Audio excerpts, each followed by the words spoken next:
I'd like to call to order the Plan Zone meeting of tonight, December 4th. I welcome everybody in the audience and I encourage your participation. I would like, however, to ask everybody to make sure their cell phones are turned off so it doesn't interfere with our audio system. We'll start off with roll call, please. Connell. Present. Hepner. Here. Ingram. Present. Johnson. Here. Lammers. Present. Manus. Med. Here. Quinn. Here. Reinhardt. Here. Tallman here. Schneider. Here. We have a quorum, Mr. Chairman. Thank you, Commissioner Tallman. First item of new business for our public hearing is public hearing for REZ 18-17, the request of Tim Schaefer of Dale's Automotive Service to rezone 1915 Zenith Avenue from R4 Moderate Density Dwelling District to C2 General Commercial District. Matt. Thank you. Good afternoon. I'm Matt Flynn, Community Planning and Economic Development Department. I don't know if that's coming through or not. No, nothing. Our audio doesn't seem to be here. We'll go ahead anyway. Okay, cool. This may look familiar to you for good reason. If you may recall that we had a rezoning in the vicinity, same petitioner, same use a couple months ago, has been approved by council. And there's some, I'll say, some complications, and that's why this matter's in essence back before you. I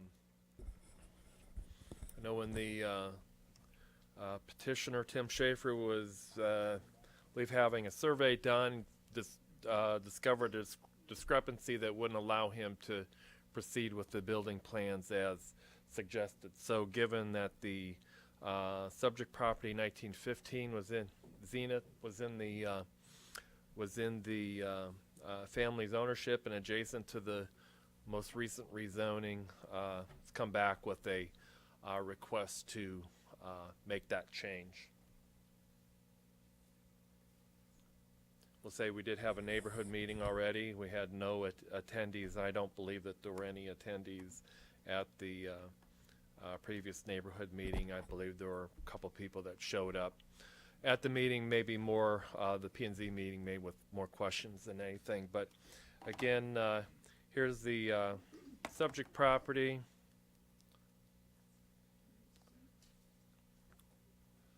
Existing Dale's Automotive is located here.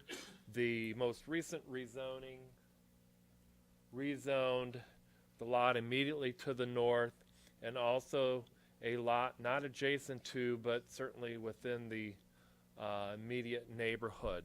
The property in the middle is not owned by the petitioner, although certainly for logical reasons there would be an interest in obtaining that. Future land use map doesn't really show up, but the entire corridor here is residential general. And by now, you should know that residential general does not mean exclusive residential or exclusive low-density residential. It does allow for, accommodate, and welcomes, where appropriate, higher intensity uses, particularly along well-traveled corridors.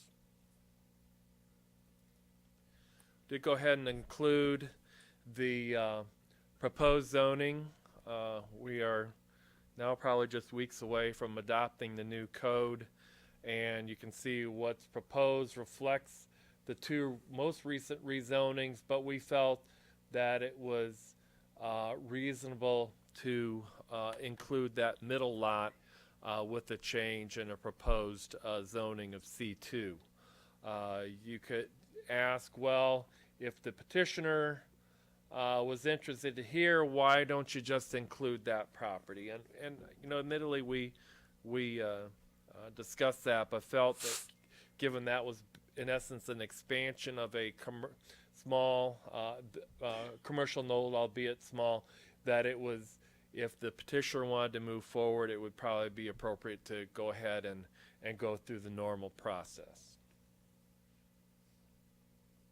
there's that definition of residential general. We can refer back to it. But with that, again, public hearing, no recommendations. This will be back on your agenda on December 18th. I'll be happy to take any questions if you have any. Thank you, Matt. Commissioners, any questions at this time? Commissioner Lammers? If we were to go ahead and eventually have the potential to approve what is being asked about for today, what does that mean to the house that's in the middle that is still residential, even though you're rolling the new zoning over to it? We've now kind of encased it in an activity that isn't residential and surrounds them. Well, I can tell you just based on our previous case and what I know about the property, this owner is in essence a non-participant. The property is in poor condition, and we feel, even though you don't want to use zoning as a tool to, I'll say, force out or extend the useful life of property that may be beyond its life cycle, if you will. This is just, I think, one of the few occasions where I think going ahead and including this property as C2 is appropriate. Okay. And then do you know who owns the land to the north of what's being asked to be rezoned today? Talking about this property Yes. here, would be included in our mailing, our 200-foot notice. There's a property in front of 1915, but I can get you that information. Is there anything more you wanted to know about that? No, I just wondered if you said nobody showed up, so I always want to be careful of the abutment of business to a residential place. I And mean, clearly, that property to the north is going to be affected by any rezoning. I can just tell you that the owner's been notified, and we haven't heard back from them. okay, thank you. Mr. Chair, if I could clarify one thing for Commissioner Lammers as well as the other commissioners in the proposed. Yes, you may. Thank you. In the new zoning ordinance, C2 would permit a single-family dwelling. So in essence, we're not affecting the property rights or uses for the property. So we're not making it non-conforming by changing it to C2. Thank you, Mr. Chair. Thank you. I would Yeah. also like to interject that that property in between is in extremely poor condition, and I've had conversation with First Ward Alderman Dunn and J.J. Condon, Alderman Condon. To be honest with you, it should be condemned and torn down. It's unlivable. Nobody lives there. Vagrants regularly are in that property. Yeah, and to clarify what Ryan was referring to, it was that property on Locust, not the adjoining property that you were mentioning. Thank you. Any additional questions? Seeing none, thank you, Matt. Would the petitioner at this time like to step forward and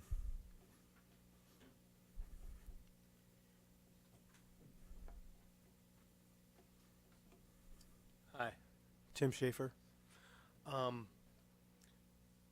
The house that is directly east of me now is currently really in bad shape, and I've contacted him multiple times to try to see if he's interested in selling, and he's not responsive.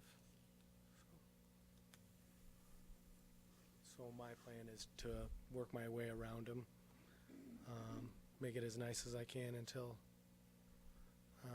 he decides he wants to sell, possibly. Does anybody have any questions for me? Commissioner Johnson? Thank you. So with this new piece in there, are you going to create a new design so that your traffic pattern will then go to the north there? Instead of, because previously I was a little concerned with the additional traffic from, your property on the other side of the vacant house and your current property. So with this, are you going to be able to create a design that you can Yeah, it'll definitely attach? be much nicer, much more parking, much more room, a lot easier access for deliveries to the back of our building.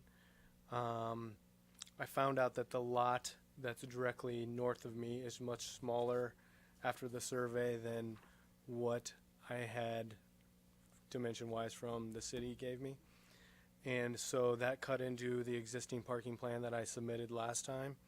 And so with this, I can expand to the north with my building and a little bit further and access and actually essentially drive through my building the way I would want to do it with doors instead of coming into. Right now we park on Zenith a lot and we have to cross 2 lanes of traffic twice sometimes to enter the building. It'll just create a lot less congestion right there. Much safer, I believe. Commissioners, any additional questions? Commissioner Lammers? Is the new request because of the information you have found out, or is your plan to continue to expand going north? I don't want to.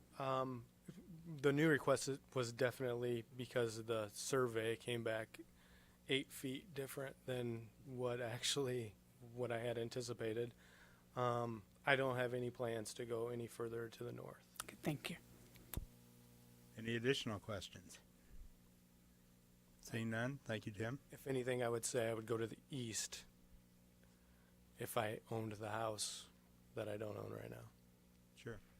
Thank you, Tim. Thank you. Would anybody in the audience like to speak in favor of this petition? If so, please step forward. Is anybody in the audience in opposition? If so, please step forward. Seeing none, commissioners, any final questions? Seeing none, we will close case number REZ 18-17, and it should be back in front of us at our next meeting.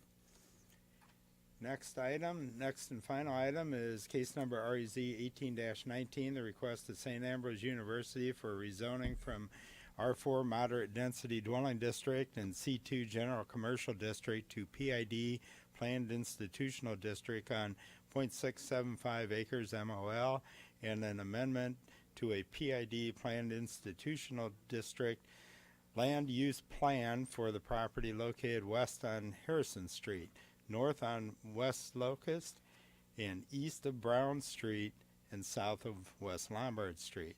The purpose of the request is to allow for a substantial addition to the building located at the northeast corner of West Locust Street and Gaines Street. Ryan. Hi there.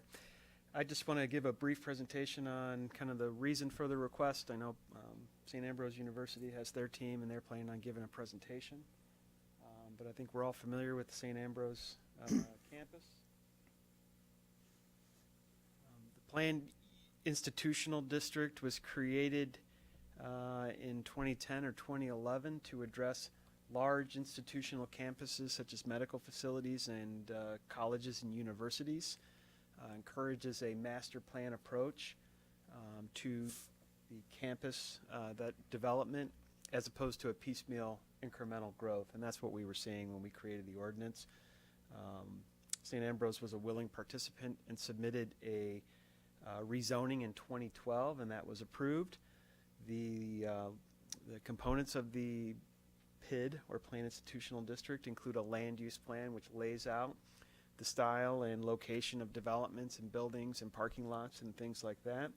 And it also includes a narrative intent to compatibility with surrounding areas. It describes the type of architecture it's going to have, how it's going to address conflicts with surrounding communities and such.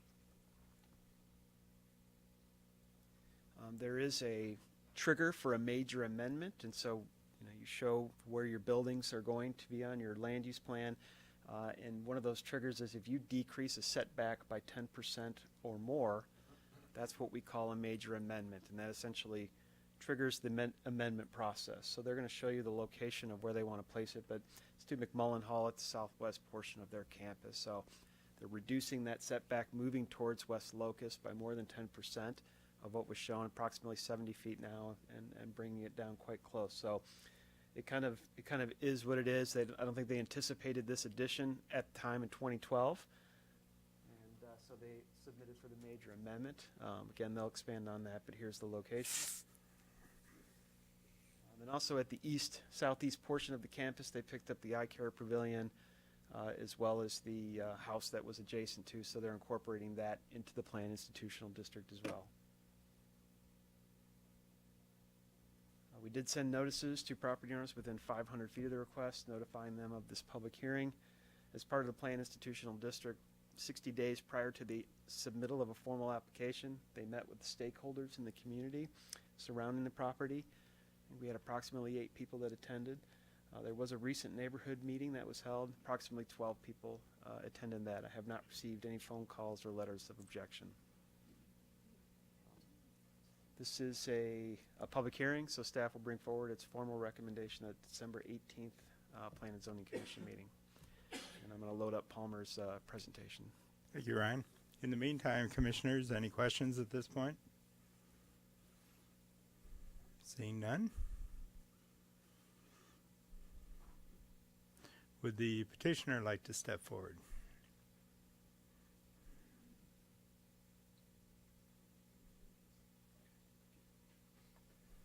Thank you. My name is Paul Cook, and I serve St. Ambrose University as the Provost and Vice President for Academic and Student Affairs, and we're grateful for the opportunity to give a brief presentation about what we hope to accomplish with this rezoning request and movement into the PID. I don't want to repeat simply what Ryan has said. I think he did a nice job of describing what we hope to accomplish by adding the 16,000 feet as a major square feet as a major amendment to McMullen Hall.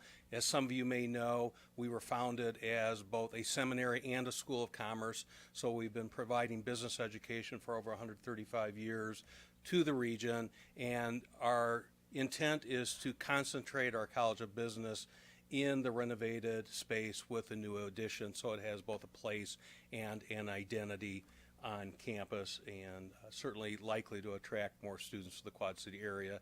And we're grateful that students that attend private institutions stay in the area and continue to contribute. The eye care pavilion was not owned by St. Ambrose University at the point in time at which the original PID was approved. We think it prudent to bring that into the PID as we anticipate renewing that in a few years. And then we now own the alleys and streets on the east side of our campus as well, and we want to include those in the PID as well. I think actually the maps that you've seen already were probably a little bit better than this, but down in the lower left-hand corner in the southwest corner of campus is where McMullen Hall is located at the corner of Gaines and Locust Street, and Greg will show you some better pictures of this, but the lighter colored there is the current building. The orangish red color is the anticipated addition to the building. And then in the southeast corner of campus is where the eye care pavilion is located with some adjacent parking now in place as well. And then the streets and alleyways that we're talking about run along the east side of campus right here, and these two streets here. So with that, I'll turn it over to Greg to provide additional detail.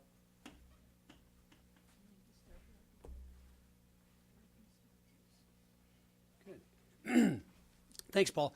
I'm Greg Gowie, Studio 483 Architects from here in Davenport. We've been working a number of years on campus, and this is just another project that we have been asked to be involved in. What you see here is a large site plan of campus representing the southwest corner of campus. So Locust Street is here, Gaines Street is here, north is up on this drawing. Currently McMullen Hall is in this location, and what you see in the yellow is the proposed addition. What is creating the major amendment is that we are encroaching on the existing setback, which is from the property line to the building by more than 10%. The current setback requirement is 25 feet. When we're done with the building, we're still going to be at 35 feet. We are currently at about 45 feet of an addition, just to give you a little bit of point of orientation as to how much we're encroaching on that space. One thing I want to point out too, McMullen Hall, the challenge with McMullen, it is a 3-story building, but the lower level is a garden level. It's half below grade and half above grade, which means that the main entrance, you have to go up a set of steps or a ramp to get to the main level, and then internally to the building, you go up through an elevator or up steps. So part of this is not responding just to the need for academic expansion, but it's also creating a better opportunity to access the building with a grade level entrance.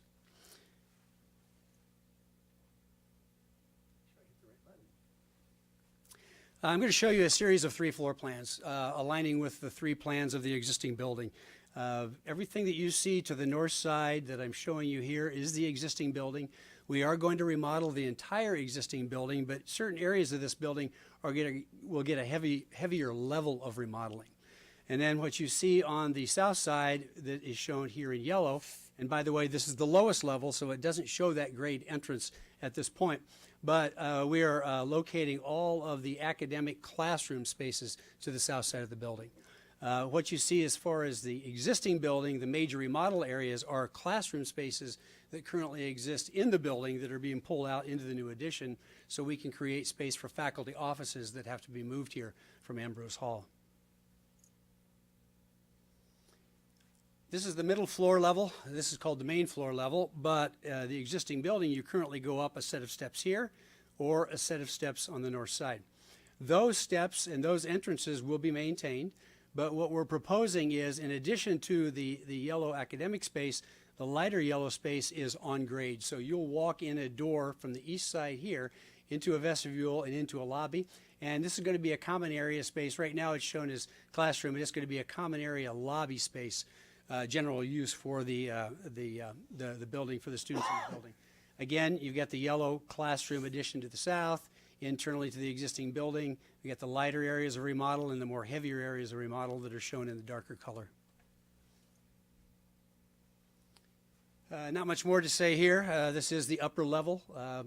One thing I failed to point out was that in the new addition, you are going to enter and have the opportunity to not only go upstairs to get into the building, but you'll have a multi-level elevator, so the building will be completely accessible.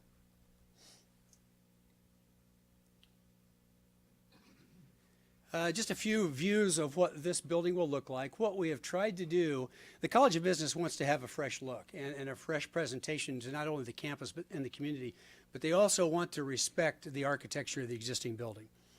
As a part of that respect, we are trying to show windows of similar scale and detail. We are trying to show brick and stone that's going to match the architecture of the existing building. And we're also doing some things with bay windows that once we get around the side of the building, I'll be able to show you what we're trying to replicate there. But this is a view from across the intersection of Gaines and Locust Street. Another view directly from the south across Locust Street, and you can see looking up Gaines Street on the left.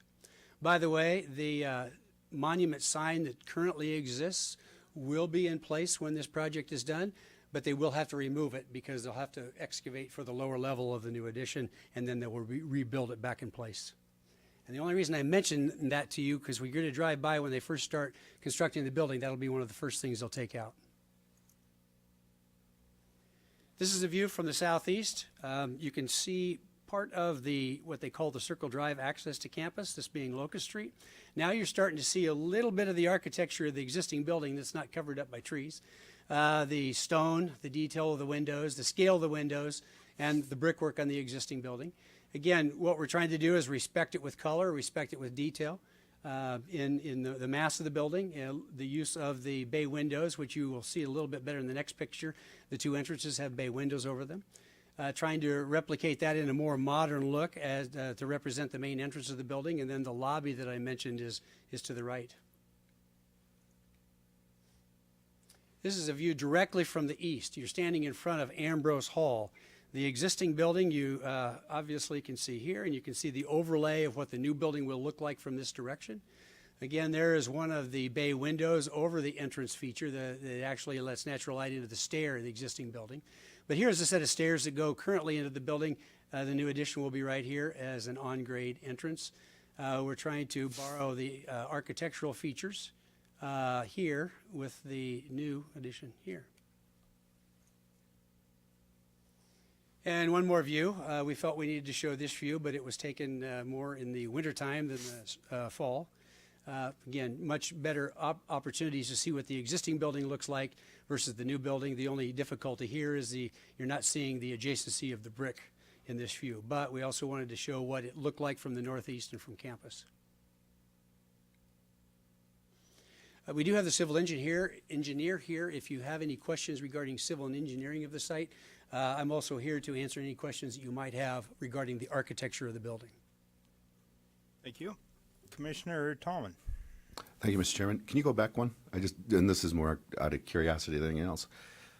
So on the new addition on the far left of the corner, will that get the same treatment as the existing on the? It will not. It will not. Is any reason? I'm just totally curiosity. Well, we're trying not to replicate detail for detail. We're trying to respect the existing building with the materials. And what we've done is you can see there's quite a bit of detail. Part of this too is cost. You know, we're not going to be able to create that for the budget that we have. But we're trying to look at the scale of the windows, the details around the windows, and simplify and create a little bit more modern look with the new addition. Okay, thanks. Any additional questions? Commissioner Schneider. I'm sorry, do you have any views from the Gaines Street side?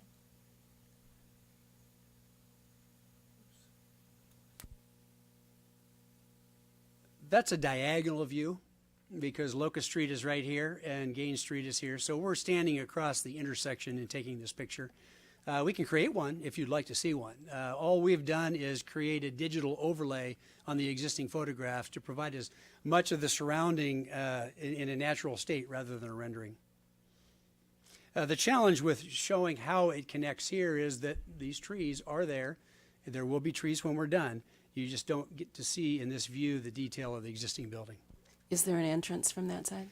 There is an egress from this side, which is required by building code. Those doors will always be locked. Students will not be allowed to enter the building there, but they will be able to exit the building there. Commissioner Johnson. While under construction, is there some sort of protection for the bus stop?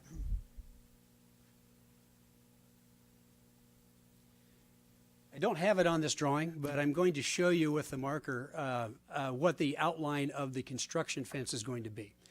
The construction fence is going to start on the inside, on the campus side of the sidewalk, on both Gaines Street and Locust Street. So we're not going to obstruct, other than periodic construction traffic that'll have to cross that sidewalk into the construction site. So we're going to maintain the access along Gaines and the access along Locust Street. However, we are going to construct a fence here, down to here, down to here, and down to here. So we have the proper space that we need to have to lay down materials, to sort through the materials, and to store the materials during construction. If I remember correctly, at the neighborhood meeting, you also discussed taking the ornamental iron fence on over by the pavilion and doing a similar type fencing around the south and west side of this when you're complete. Yeah, you're correct about that. It's just not showing up on this drawing. The ornamental fence that Mr. Ingram is talking about is the one that's along Harrison Street currently, adjacent to North Hall. And prior to that, they installed one south of the, it's on the north side of Locust, but south of the parking lot, south of Cosgrove Hall. And that is it's an iron fence, but it also has brick piers. What we're going to do is extend this pier of the existing sign and continue it up to the point of that egress point that we just talked about before. We're also going to extend it across to this location. It's going to take a break at the sidewalk and drive, and then it's going to extend across what is called the Circle Drive at this point. So ultimately, they'd like to continue that aesthetic around campus to create that campus edge, but we are continuing that on this project. I thought that was a neat feature when you showed it at the neighborhood meeting. Any additional questions from commissioners? Commissioner Lammers. Does parking, you've got a lot that exists, does the addition require any adjustment to that parking requirement? What we're doing with this addition, as I mentioned, we're taking lecture halls and classroom spaces out of McMullen and replacing them in the new addition. We're only increasing it by 2. Currently, those are classrooms that are utilized in Ambrose Hall. So the expectation is that we hope that the enrollment will increase for the College of Business because of what we're doing. But the intent is that the occupancy or the use of the building will not increase to require any additional parking. What is good about the parking next to this is they do have evening classes for their graduate program. These parking spaces are primarily used during the day and not during the evening. So it will give those students an opportunity to park, cross Gaines, and enter the building. Okay, thank you. Any additional questions? Seeing none? Thank you. You're welcome. Would anybody else like to step forward and speak in favor of this petition? Seeing none, would anybody like to speak in opposition? Final questions for commissioners? Seeing none, we will close case number REZ 18-19, and that will conclude our public hearing for tonight. We'll move on to our regular meeting agenda. Roll call, please. Connell. Present. Hebner. Here. Ingram. Present. Johnson. Present. Lammers. Present. Manus. Here. Med. Here. Quinn. Here. Reinhardt. Here. Tallman here and Schneider. Here. We have a quorum, Mr. Chairman. Thank you, Commissioner Tallman. Report of City Council activity. Nothing more to add other than the second reading of the zoning ordinance will be tomorrow for Committee of the Whole, and keep focused on that. Thank you, Matt. Secretary's report. Move the report. Second. Secretary's report has been moved and seconded. All in favor? Aye. Opposed? It will stay as written. Report of comp plan. Nothing to add. Thank you, Matt. Zoning activity. Commissioner Manus? Nope, sorry. Commissioner Lammers. Sorry. That's all right. All right, for zoning activity, we have no old business. For new business, we have case number REZ 18-16, request of Bob Davis with Bush Construction to rezone 5.93 acres, more or less, of property located north of East 58th Street and east of Utica Ridge Road from C-O Office Shop District to R-5M Medium Density Resident District. Staff recommends the Plan and Zoning Commission forward this case to the City Council for approval with the following findings and conditions. The condition that the property be zoned RMF Residential Multifamily District upon adoption of the new code. And I so move. Second. It's been moved and seconded for discussion of F18-17. Commissioner Quinn. Thank you, Mr. Chairman. I'll be abstaining from this case. Thank you. Matt? Thank you. Again, we gave an overview at the last meeting. One of the challenges with this case, I guess maybe there are two. First of all, is kind of being in this area between two zoning ordinances with somewhat different requirements, trying to move forward now, but trying to at the same time not ignore what the future brings, assuming that the new code will be ultimately adopted. And the second thing, quite honestly, is when you are developing property in I'll say a property in an already developed area, you've got a lot of eyes on the property. You have a built-in constituency that's going to be very interested in the outcomes, and saying that they have a stake. And we had a neighborhood meeting that had probably 45 people attend. We had a public hearing. A number of people have commented. I have gotten several phone calls, people concerned what's going to happen. But to be honest, coming down to is a commercial transition better, or is a multifamily designation better? It's hard even for me as a planner to say, well, A is much better than B. I think there are pros and cons with both, and without spending a lot of time, be happy to have that discussion. But some of the things that, I'll point out that led to our recommendation to approve, I'd be happy to talk a little bit further about.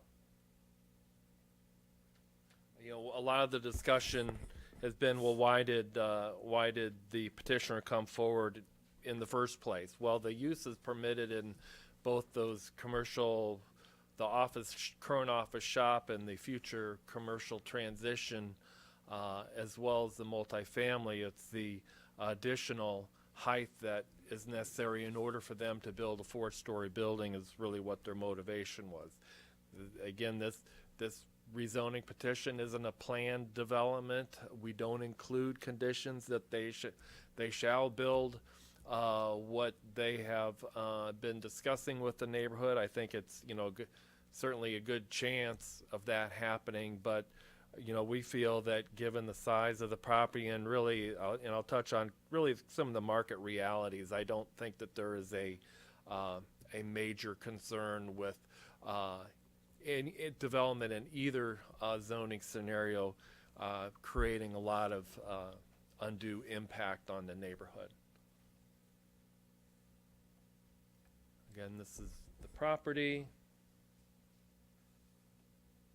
This is the existing zoning. Again, a lot of this area was zoned commercial office, probably going back to when plans for the whole Crow Valley area were coming together in the 70s.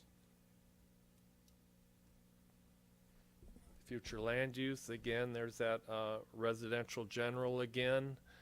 We have a significant commercial area, actually designated regional commercial along the 53rd Street corridor. And this case, as well as the previous case at 56 in Utica, have I thought brought out some good discussions about what's the appropriate way to transition legitimately intense commercial corridor with more I'll say lower intensity residential areas. Here's the future zoning. Again, you can see that C1 showing up probably not very well, but there's the ultimate, I'll say, compromise that the council made in order to accommodate that commercial development. When this map was prepared, we were just carrying over the CO to CT, and again, as the developers indicated, in order to build the project they want to, that is problematic. There's that project. I'll let them speak more about it if you wanted to hear more. There's that definition of residential general, and again, I think one of the keys is that this property is on Utica Ridge Road, and we heard a lot about traffic, but it is, let's make sure, call it is what it is. Utica Ridge Road is a major arterial street. It's designed to carry traffic and will continue to carry more traffic in the future. So, what do we do about Utica Ridge Road? It's really a question of managing traffic, anticipating future increases in traffic, and making physical changes, be it signalization, additional turn lanes, decel, accel lanes, engineered as those are warranted. Again, I kind of apologize at the public hearing to put that way overly simplified table showing some of the uses allowed in the multifamily designation versus the commercial transition. I probably shouldn't have done that. I probably should have provided the whole use matrix. So anyway, this is here if you wanted to go back to it, but here's all 4 pages of the use matrix.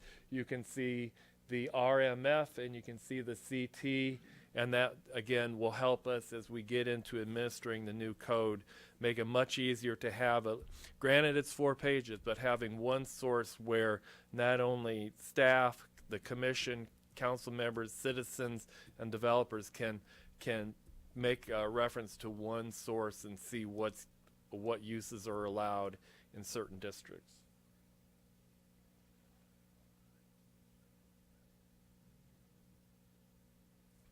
So again, some comments, and this leads to our positive recommendation.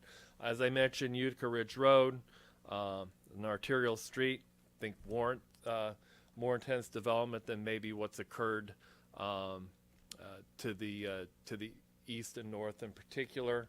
I think you have to plan for I'll say the most intense scenario that falls underneath the development, but I think, as I mentioned at the last meeting, 4 stories, maybe 5, is about the absolute maximum that this market will accommodate in terms of building height. You can certainly go higher, but you get into additional costs. So I think kind of the scenarios that have been presented are very, very likely to be, kind of at the upper limit in terms of what kind of intensity this property can accommodate. This is just my opinion, but I think if you look at the use of multifamily might actually provide the most, I'll say, more predictable than zoning at commercial transition. Commercial transition will allow limited retail. It'll allow offices. That could be anything from, a tax office that might only be busy a few months out of the year to, potentially, a clinic with extended hours, and I don't know. And you've got residential that's going to have its traffic more spread out during the day. Those are just things to consider. But it always comes back to the comprehensive plan, and it's our opinion that either the multifamily or commercial transition zoning is consistent with the comprehensive plan. And when it comes down to it, we have a developer bringing forward a good project, looking to invest in our community, provide additional housing choices, and we think that that's a reason in itself to support this development. So again, I've listed the findings. The one condition, again, as we've talked, being in this transition, we would want the rezoning to be conditioned upon zoning to residential multifamily once the new code is adopted. With that, be happy to answer any questions. Thank you, Matt. Commissioner Reinhardt? Matt, if we change the zoning, theoretically, what could be built on that lot would be the largest structure in that area, would it not, at 75 feet? At 70 feet. Or 70 feet. What, Hy-Vee's at 45 or 50, and some of the other buildings in that area are 45 to 50. This would be the largest building on that corridor. Could be the tallest building. If someone were to utilize the code limit. Mm-hmm. Okay, the other question I've got then is, if I remember correctly from the previous meeting, this is kind of a Bush has a tentative plan for 2020. They don't have anything hard and fast yet. So if we were to change the zoning now with the possibility of this structure being built, and they decided not to build it and sell the property, would we not in fact then be leaving ourselves open for a 70-foot building? You always have to zone. We talked about what has been brought forward, but since we're not talking about a planned development, you'd be zoning property to the maximum the density, height, setbacks would allow for the property. And the only reason I asked this question is because we really didn't get anything hard and fast at the last meeting. It was, it's out there in the future in 2020. Okay, thank you. Commissioner Schneider? I have a question, just put in perspective for me. How tall then would the Wells Fargo building be on the corner there? Probably those two, the banks, the American Bank and Wells Fargo, are probably in that category. Okay. I think they're 3-story buildings, but they might be a little bit oversized. Okay, thank you. Any additional questions? Seeing none, thank you, Matt. Would the petitioner at this time like to come forward?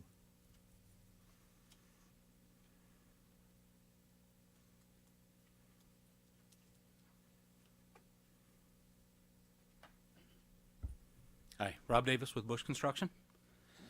Just a couple of comments regarding some concerns that we'd heard both at the last meeting and our neighborhood meeting regarding the timing of the notice. Bush staff and trying to be a good neighbor and during our due diligence period had actually reached out to the local aldermen as well as city staff just to give them a preliminary glimpse into what kind of development we had planned. We also worked with the Lakehurst subdivision through their Facebook page administrator to provide a notice, and we provided the same communications to the HOA president at the villas at Crow Valley. So we were trying to work out ahead of the public notice that went out just to let them know what was coming their direction. One other comment, so reasons for the rezoning this far ahead. Commissioner Reinhardt, to address your issues, we don't have anything concrete at this time because it is purely conditional on the rezone. If we can't get the zoning that we need, we're not going to be able to build the development that we would like to, and that is financially feasible for our project. So we've got a number of things that have to occur in order for us to do that. One being we have to do pre-sale of these units. That needs to occur prior to our groundbreaking. And our pre-sales, we're anticipating this is a 12-month endeavor. We've also got, ahead of our pre-sale, we've got to complete the design. The design is completion is anywhere from 4 months to 6 months. Again, to address why haven't we given you something more concrete? Well, that's what the design is just simply not complete at this time. And ahead of finalizing the design, as I mentioned, we've got to get we need to have the zoning changed so that it is conducive to our development. One of the other options, or one of the other concerns that's brought up is regarding the details of the development. So Bush Construction at this time, we're only interested in constructing one building on this site, and it's located in the site that in the southwest corner, as we've previously indicated. The finishes designed and marketed to a more affluent senior community, so it is in keeping with the surrounding properties. We're talking cement board siding and masonry veneer on the exterior in neutral earth tones. Flat roof design, as we had mentioned before and shown in our renderings. This was really to minimize the height of the development, and is also providing a little bit more pleasing aesthetic as well. So some of the exterior amenities that we'll be finalizing, and these come in development of this sort really needs to have a certain feel to it. We located the building on the property where it's shown so that we can provide a walking path, community garden spaces, and common patio spaces also for the residents. So these are things, again, they'll be finalized with our design, but they're not going anywhere. And as a part of the development, the success of the development, they will be required for us to do. City sidewalks, obviously, we'll put these in. I know they haven't been completed in some of the other developments adjacent to us. And in terms of how are we going to complete this development, well, at the end of this development, we turn the lot over. I mean, the entire property is effectively sold at that point to the cooperative residents. So it's no longer a Bush Construction controlled property. We're not planning any other developments or subdividing this particular property. That's all the comments that I have. Questions? Thank you. Commissioners, any questions? Seeing none, thank you. Thank you.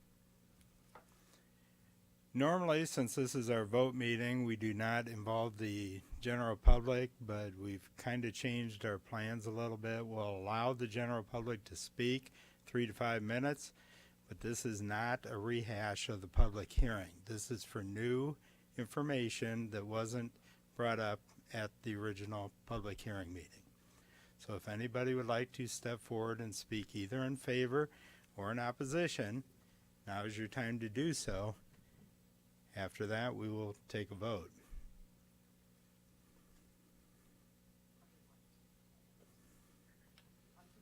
Very short and sweet. And actually, I've given everybody a copy of what I was going to say. But as neighboring properties, we're opposed. Please, you need to identify yourself. Oh, I'm sorry. Sue Gable. I live at 5907 Utica Ridge Road, which is right next to the property. But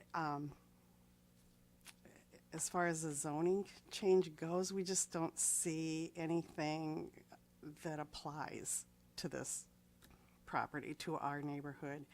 And how does this building actually fit into an R5M description?